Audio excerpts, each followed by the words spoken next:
Hi అండి, బాగున్నారా? నాటుకోడి కూర వండేద్దామా? ఇప్పుడు గరం మసాలా చేసుకుందామండి. ఫస్ట్ ప్రిపేర్ చేసుకుని ఉంచేసుకుందాం.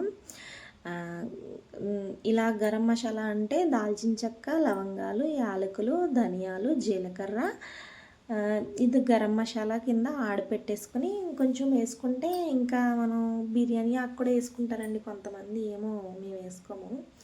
ఇది ఫ్రై చేసేసి ఇది అంటే మిక్సీ చేసేసుకొని ఫైన్ పౌడర్ కింద చేసేసుకుని ఇప్పుడు అల్లం సెపరేట్గా, ఉల్లి వెల్లుల్లిపాయలు సెపరేట్గా ఆడుకుందాం, కలిపి కదండి. అల్లం వెల్లుల్లి సెపరేట్గా ఆడుకుందాము.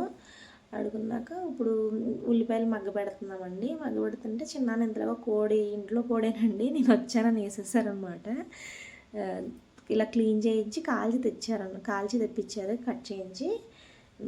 ఇది ఇంట్లో క్లీన్ చేసేసుకుని మళ్ళీ ఇది ఉల్లిపాయలు వేసేసుకుని పసుపు వేసేసి మగ్గబెడుతుంది అనమాట చిన్నమ్మ. ఇంట్లో కూడా అండి కొంచెం ఇబ్బందిగానే ఉంటుంది, కానీ తినేటప్పుడు బాగుంది. అల్లం వెల్లుల్లి పేస్ట్ అనమాట సెపరేట్ వేసి ఇది బాగా మగ్గాలండి. ఫుల్గా బాగా అది పచ్చివాసన పోయేంత వరకు మగ్గి. నాటుకోడి ఏంటంటే చాలా టైం తీసుకుంటుందండి ఉడకడానికి, కానీ మగ్గించాలి బాగా. ఇది ఇప్పుడేమో కళ్ళుప్పు వేసేస్తుంది అనమాట. కళ్ళుప్పుతో చాలా టేస్ట్ ఉంటుంది కదండి ఏ కర్రీ అయినా. నాకు సరిగ్గా కళ్ళుప్పు అలవాట్లేదు. మా చిన్నమ్మ అయితే బాగా చేస్తుందండి, రాజీ చిన్నమ్మ అండి, బాగా వండుతుంది.